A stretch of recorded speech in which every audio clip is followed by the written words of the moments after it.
Welcome back to the Family Only Challenge. Just a quick reminder to the rules, we start with only 2 colonists, and we can only recruit pawns that are related to the original starting 2 characters. In addition to that, the colonists can have children in order to increase the colony population. Previously, our 2 starting pawns started a relationship, but since their ideology forbids sharing a bed before marriage, they're still unable to have children. They'll either have to get married, or the ideology will have to be reformed before things can progress any further. Last we left off, our pawns were a little damaged from another group of angry animals. Jake's being a good partner and bringing food to Amelia while she recuperates. Her wounds were a bit more serious than his, so she'll need more time to heal. Unfortunately, one of Amelia's wounds has become infected. Hopefully Jake knows enough about medicine by now to treat the infection.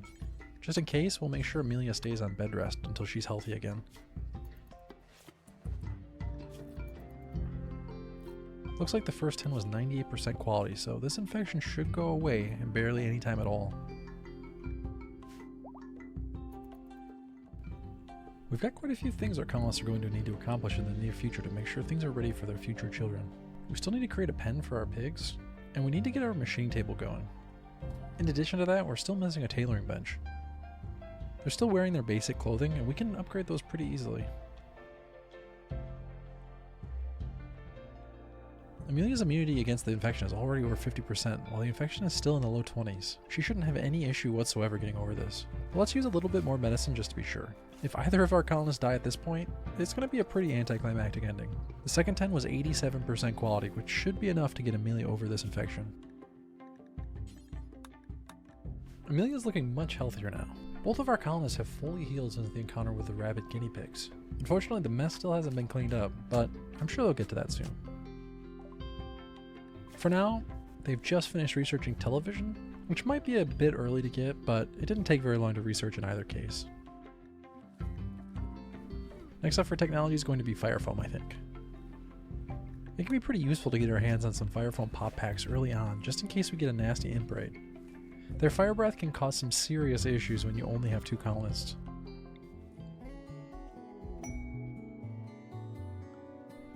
The rules don't allow for recruiting new colonists outside of a family relation, but there are no rules against accepting quests that have us temporarily house friendly pawns. This one gives a really good quest reward with a high recreation book and a great construction gene pack. Both of those things will come in handy later, so let's accept this quest. Butler won't be able to do anything in the colony, but that's for the best since we want all the work to be done by our actual colonists. Butler can just hang out for now. Worst case, they can serve as a meat shield and hold the door during a raid. It looks like a blight has hit their corn. They need to get on top of it before it spreads. For the most part, the plants are pretty well spread out, but they're still close enough that over time, blight would spread across all of them. Better to get rid of this immediately, then they don't have to worry about it killing the food supply. In the short term, Butler needs to be kept happy in order to succeed in this quest. She will need her own bed because sleeping outside is a quick way to make her miserable. Unfortunately, Amelia and Jake still can't share a bed, so we'll need to create a new bed just for Butler. After she leaves, we can convert it into a hospital bed. There we go, I think that'll work for now. Next up, I think it's best if they tackle the problem of their slowly decaying clothing. So it's time to get that tailoring bench built. Pretty soon their starting clothing is going to wear out completely, and we won't have any choice but to replace them. Aside from the durability issue, it's best if we equip both Amelia and Jake with dusters to provide a bit better protection, and they'll need that tailoring bench for that. Fire foam tech just finished, so now we need to pick a new one. It's going to be between biofuel refining and machining.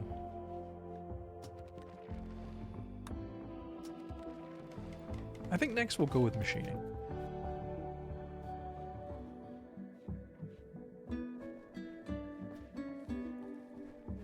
Another angry animal. Seems like this place is completely full of mad animals. This time it's a dromedary, which is a bit more dangerous than the previous small furry creatures attacking our colonists. They do have this nice stone wall to protect them this time, so I think the best solution here is just to stay inside. Thankfully, all of their crops are also behind the walls, so they have access to everything they need to just hide out until the danger clears. Our pigs are quickly running out of food. They can only graze a short distance around the caravan gathering spot, and they've already eaten most of the food in that range. So let's have the colonists plant some food for them. Hay is an option since it can be harvested and stored, but that requires a lot more work for the colonists, so instead, they're going to plant dandelions and just let them passively grow and be eaten by the pigs. That should keep them alive for quite a while. We finally reached one of the major milestones of the early game for this run. Our colonists are gathering to celebrate the marriage of Jake and Amelia. I guess since Butler is just hanging out, she can be the third wheel. After all, they do need someone to witness the ceremony. Looks like Amelia is the last to arrive for her big day. Instead of a wedding dress, she's opted for the standard flak armor setup. Seems appropriate for getting married on a RimWorld.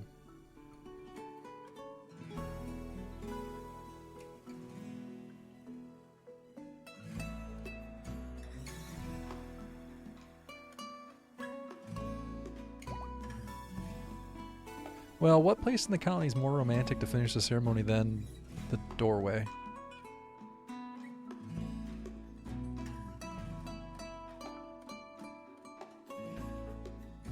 It looks like during the wedding they've been chatting about getting drunk, fighting herons, and talking about demons. I wonder if they mean that literally or metaphorically. That sure escalated quickly, didn't it? To top it off, they talked about eating fine meals, which is something they certainly will not be getting at their wedding ceremony. Instead, enjoy some nutrient paste. And just like that, they're married. Finally, they can share a bed.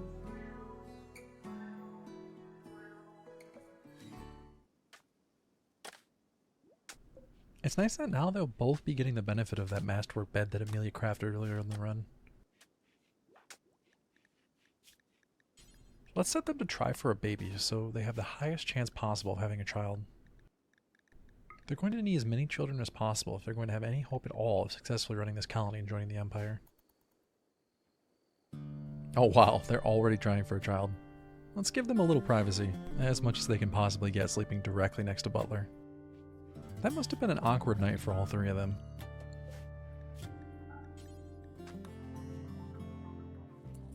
Uh-oh. The grow zone was set, but the dandelions never got planted, so our pigs completely ran out of food. They've collapsed and are in quite a bit of trouble. Let's set up a spot where they can be rescued too and have our colonists get them some food.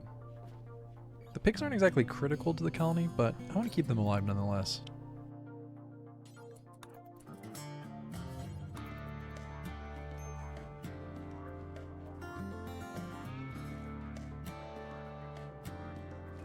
Enjoy some corn, piggies.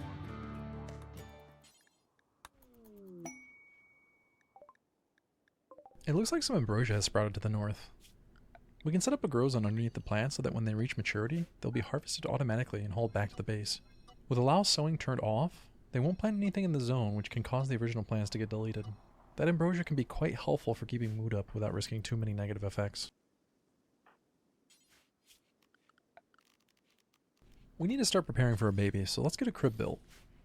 It's a bit early since Amelia isn't even pregnant yet, but it should happen pretty quickly since they are trying for a baby.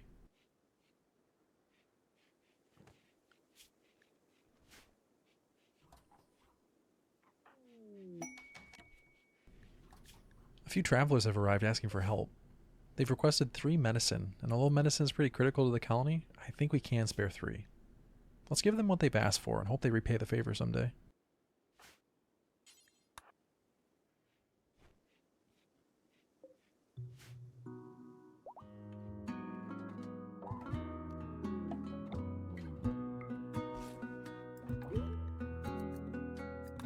Perfect. It's only been a few days since their wedding and Amelia's already pregnant. I guess that crib wasn't too early after all. During the first and second trimester, Amelia can continue to work as normal, but as she enters her 3rd trimester, we're going to have to keep her near the base and protect her since she'll be considerably more vulnerable during this time. In the beginning, I think there was a bit of an open question on whether or not they would get married and have children, but all that has finally been settled and the first child is on the way.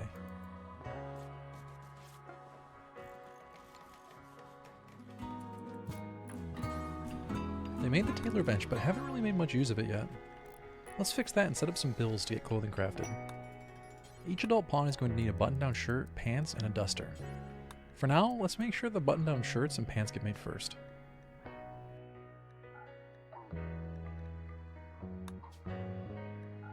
The bill will be set up so it's always checking to make sure that at least 2 items of each are made that are higher than 55% durability.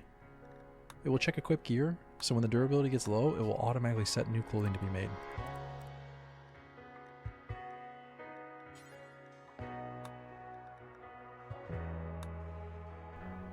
For now, they're going to be crafting with cloth and miscellaneous leather, but they do have a couple dromedaries in the freezer that can be cut up, and the leather can be used to make good clothing for hot climates.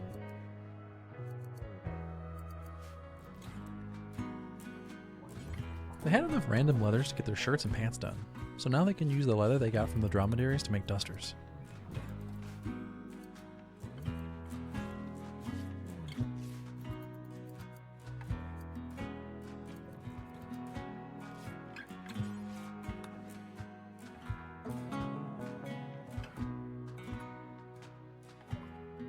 Machining tech is done, so now they can start working on gunsmithing. This opens up the ability to craft machine pistols. They aren't the best gun in the game, but at this point in the run, when most enemies are going unarmored, they will be quite useful. First things first though, the colonists are going to need to gather more steel and construct a machining table. For now, let's get those dusters finished.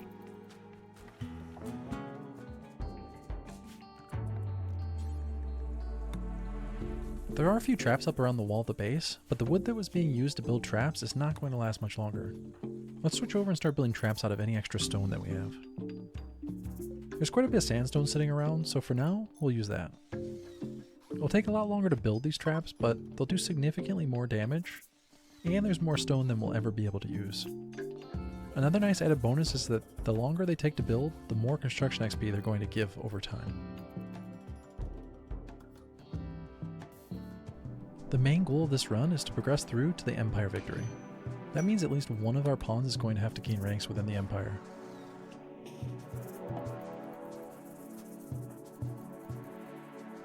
Now that we've been offered the starting quest for that, we can get started. Let's save this idiot from the manhunting guinea pig.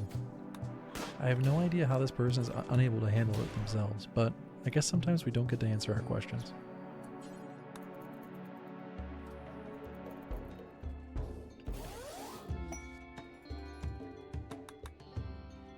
Now that our first honor has been received, let's undertake the ritual and get the first rank within the Empire.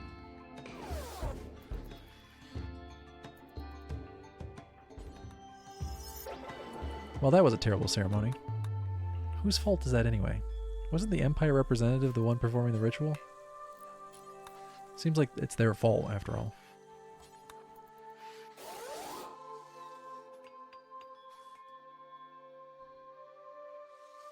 The first rank gives the first level of Psylink to Jake, and with it, he received the Burden Psycast. That's actually pretty useful at this point in the game. Stun would have been a little bit better, but I'll take it.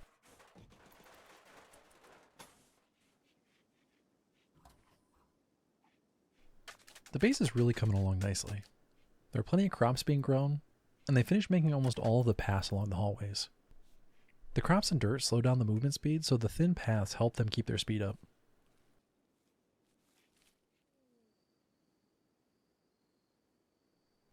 The pen for the pigs is finished, so it's about time to move them into their new home. We've got a few traps built, but the wall is still only a single tile thick. Eventually, we're going to want to expand that into a double thick wall.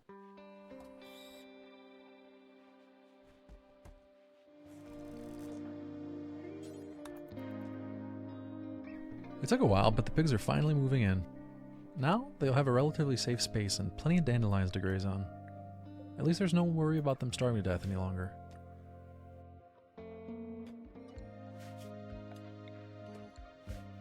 Let's try setting up a space to store dead raiders inside the pig pen. That way hopefully the pigs will take care of those first before eating the dandelions. We'll see how that works out. They might just prefer eating dandelions. The remaining trees on the map are quite limited now.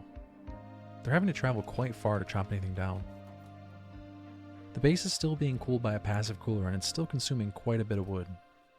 Pretty soon they're going to have to switch over to an air conditioner, or they're going to run out of wood completely.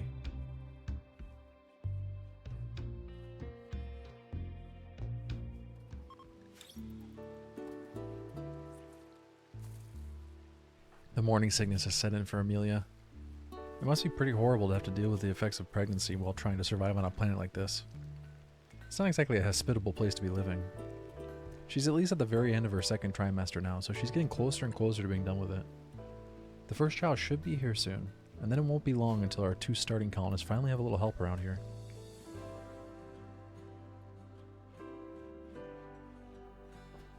The ambrosia has finished growing, and they've started to haul it back to the base. This amount of ambrosia should last our two pawns quite a while, and it should help regulate their mood. Hopefully if things get too rough, at least they can take an ambrosia to help balance things out.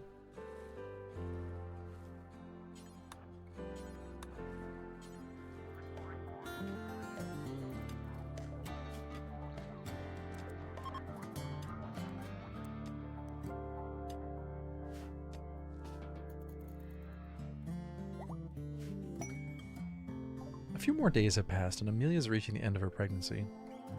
At most there are 6 days to go and then the baby should be here.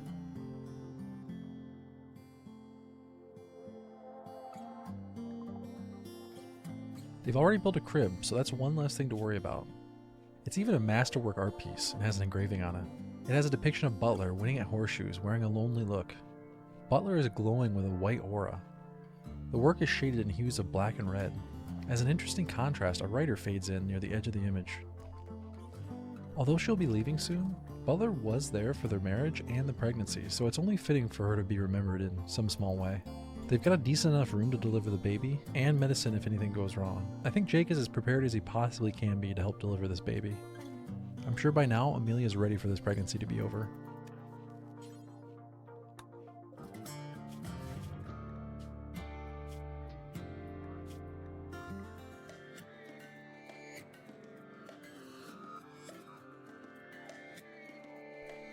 Now that the machine table is finished, Amelia can start working on better weapons. As mentioned earlier, the goal for now is going to be to get both of our colonists machine pistols. We could wait and go for something with a bit more armor penetration and damage, but for the type of raids they're facing, these machine pistols will be more than sufficient. She's already started building the first one. Getting these two machine pistols is going to be quite a big upgrade over their starting weapons. After this, we just need to get a bit more flak armor, and our pawns will be fairly set for their early defenses.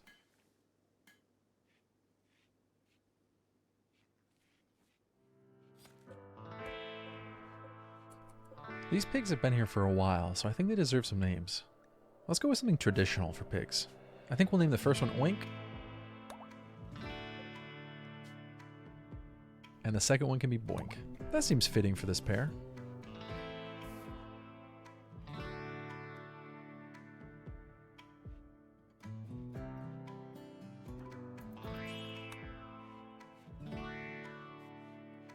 There's a combat supplier here, and Jake does have an inspired trade.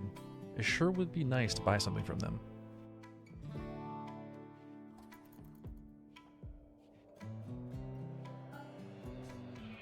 But at the very least, we can sell some ambrosia to collect a bit of silver for later use.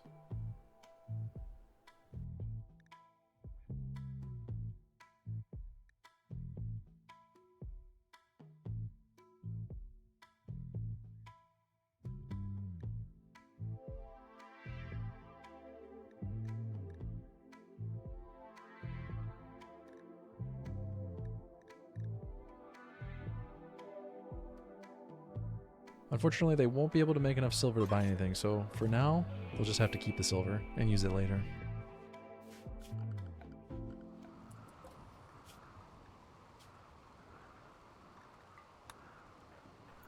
Let's melt down that old revolver since they won't be using it anymore. The bolt-action rifle could still be quite handy against long-range raids or sieges, so let's keep that around for a while.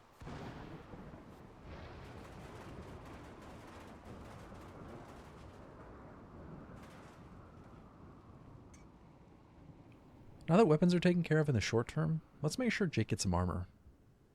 We can also start working on expanding the base even more by making a few more defendable hallways.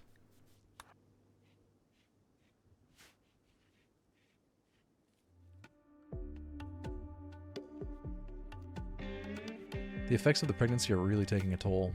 Not only is her movement speed lowered considerably, Amelia is also still dealing with frequent morning sickness.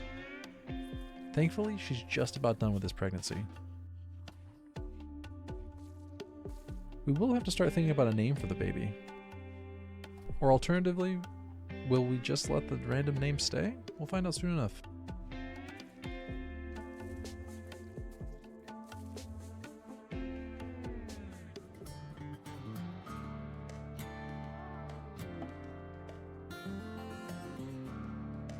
The baby's finally on the way.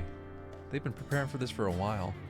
The only thing they don't have yet is baby food, but as long as Amelia can keep breastfeeding, everything should be okay. Worst case, in an emergency, we can make some baby food with the massive amount of corn we've been growing.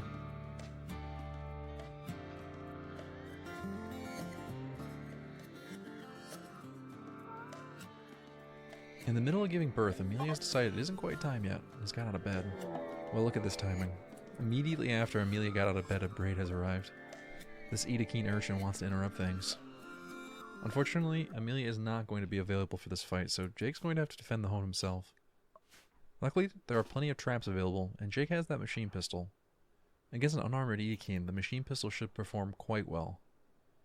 Jake has burden that he got from his first rank of Empire, so that will be valuable here. Otherwise, the Edakeen would pretty quickly run him down with that extra movement speed they get.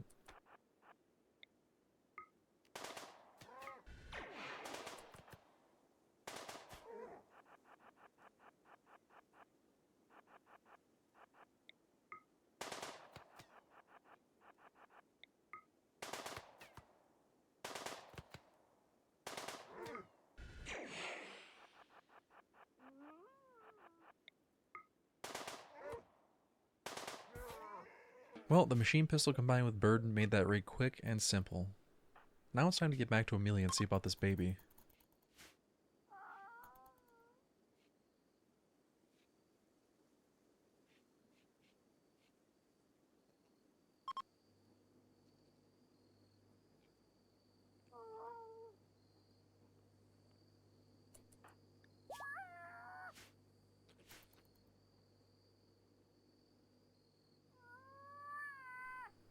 The baby has arrived and he's healthy. I actually like the name Jensen, so let's stick with that. We can always give him a nickname later if something fitting pops up. And just like that, our family of 2 has finally become a family of 3. They've overcome several hurdles to get here, but the family is finally a family. Now it's time to protect the baby until they become useful around here. Let's see how long it takes them to get their second baby. Hopefully not too long.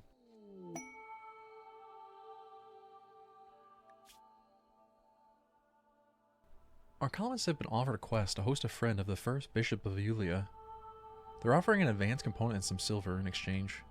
Since the advanced component is critical for progressing, and there's no telling when they'll be offered another one, I think it makes sense for them to accept this quest and host Captain for 8 days.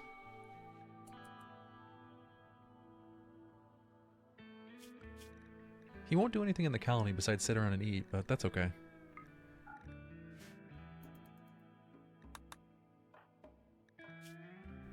We've already got an extra bed for Captain and plenty of food, so they should be all set here.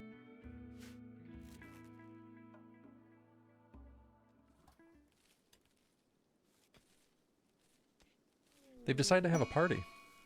I'm not sure if they're celebrating the arrival of the baby or giving Captain a warm visitor's welcome to the colony, but in either case, let's hope this is the beginning of a smooth visit. Jake is out working, so he's going to be a bit late to the party. It looks like in the meantime, Amelia and Captain have started without him. I'm sure after the long pregnancy, Amelia is looking forward to some fun.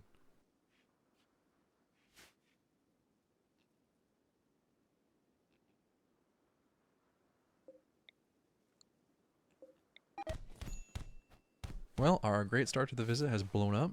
Jake and Captain got into a fist fight after Jake tried converting Captain to his ideology. I mean, can you really blame him after all? Captain is the visitor here, and if Jake wants to say a thing or two about their way of life, then what's the problem? As an awkward result, Jake is the only person who can tend to Captain's wounds. The wounds Jake inflicted on him. I'm sure he'll get to that right away.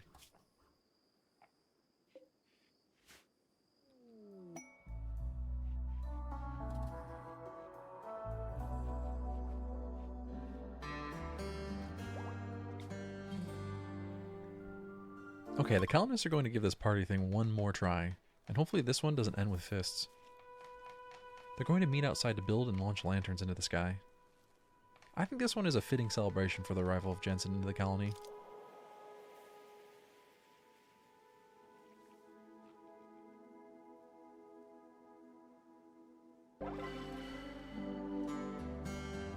Thankfully, this one is going to have a happy ending, with the ceremony ending beautifully. Not only is it giving everyone involved a nice mood boost, it's also giving a goodwill bonus for the Empire. Maybe the Empire saw the lanterns flying over. I don't think Jensen has any clue this party's happening in his honor, but at least we do.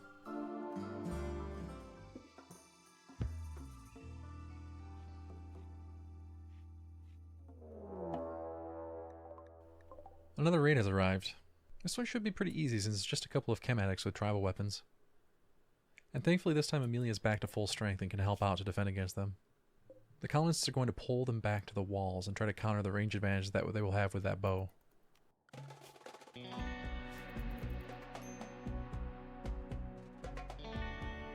The machine pistols are strong against unarmored targets, but unfortunately they lack in the range department. There's also these traps that are still up that they can take advantage of.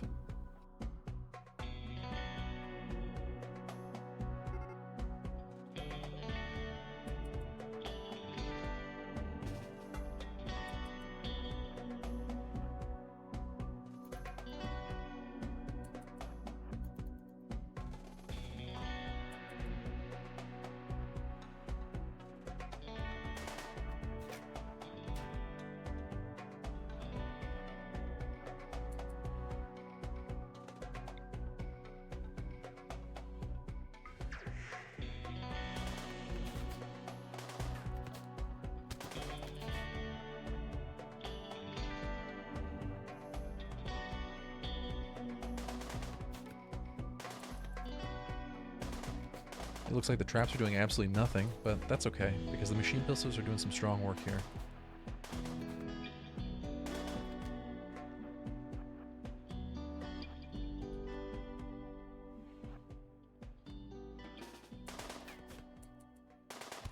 And goodbye, tribals. It's another pretty easy raid taken care of. Unfortunately, these raids won't be this easy for much longer. As more children get added to the colony, the raids will get substantially larger. More children means more working colonists, but it also means more ways for the colonists' mood to be crushed. Even one death can cause a cascading effect in their mood that can cripple or ruin the colony. We'll just have to make sure to keep everyone safe.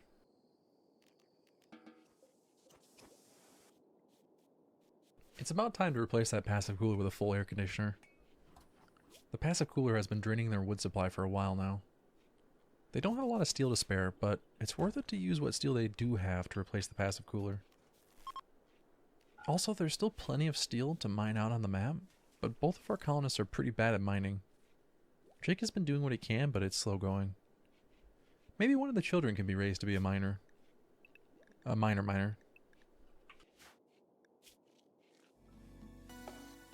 The colonists have started doing something pretty dark. They've hauled a corpse into the pig pen in order to provide a bit extra food to the pigs. Pigs will pretty much eat anything, so it's more of a question of which do they prefer, dandelions or corpses. I think they do prefer dandelions, so it's likely the corpses will rot before they get around to eating it, but this is at least a backup emergency plan if they ever eat all the dandelions before more can be planted. Plus this way, they can help clean up the mess after raids. I mean, after all, they need to be serving some purpose in the colony, right? Now Amelia has tried converting Captain to the colony's ideology. I guess they just can't help themselves and have to keep trying to convert him. At least this time it didn't end in a fistfight. That would have been incredibly awkward if he punched both of his hosts. Jake and Amelia have decided to move Jensen's crib into the dining area for a few reasons. First, this way they don't have to travel as far to feed Jensen. And second, they won't be woken up if Jensen decides to start crying in the middle of the night. This might seem a bit cruel, but this is a cruel place and Jensen needs to be prepared for the life ahead of him.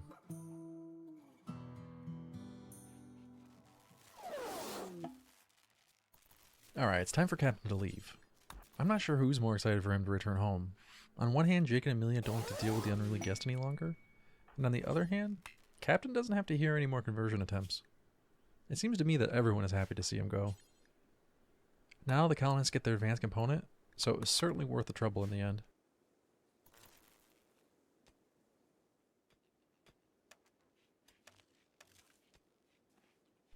Things have become nice and peaceful in the colony. The rooms have become air-conditioned, and although there's not a huge stockpile of food at the moment, they are growing more than they require, so their immediate needs are all satisfied. Jake and Amelia are both happy in their relationship, and it's only made better with the arrival of Jensen. They've slowly been reinforcing the walls of the colony to help with any future attempts the raiders may make on their home. The only pressing matter at the moment is their power production, They need to replace that wood generator with something else, but at the moment, it's uncertain which route they will go. Soon they will need to make themselves a bedroom and separate the work area from the sleep area. They also need to start thinking about expansion in regard to building living space for their children. Jensen is going to need a room, and so will every other child. There are a couple ways to go about this. They could build every child their own bedroom, they could keep the children all in a barracks, or they could do a mix of the two and allow the older children to have their own bedrooms while the younger ones share. The only certainty at this point is that we don't want the children to have to sleep in the same room as their parents. Let's be honest, none of the children want to hear what's going on in that bed.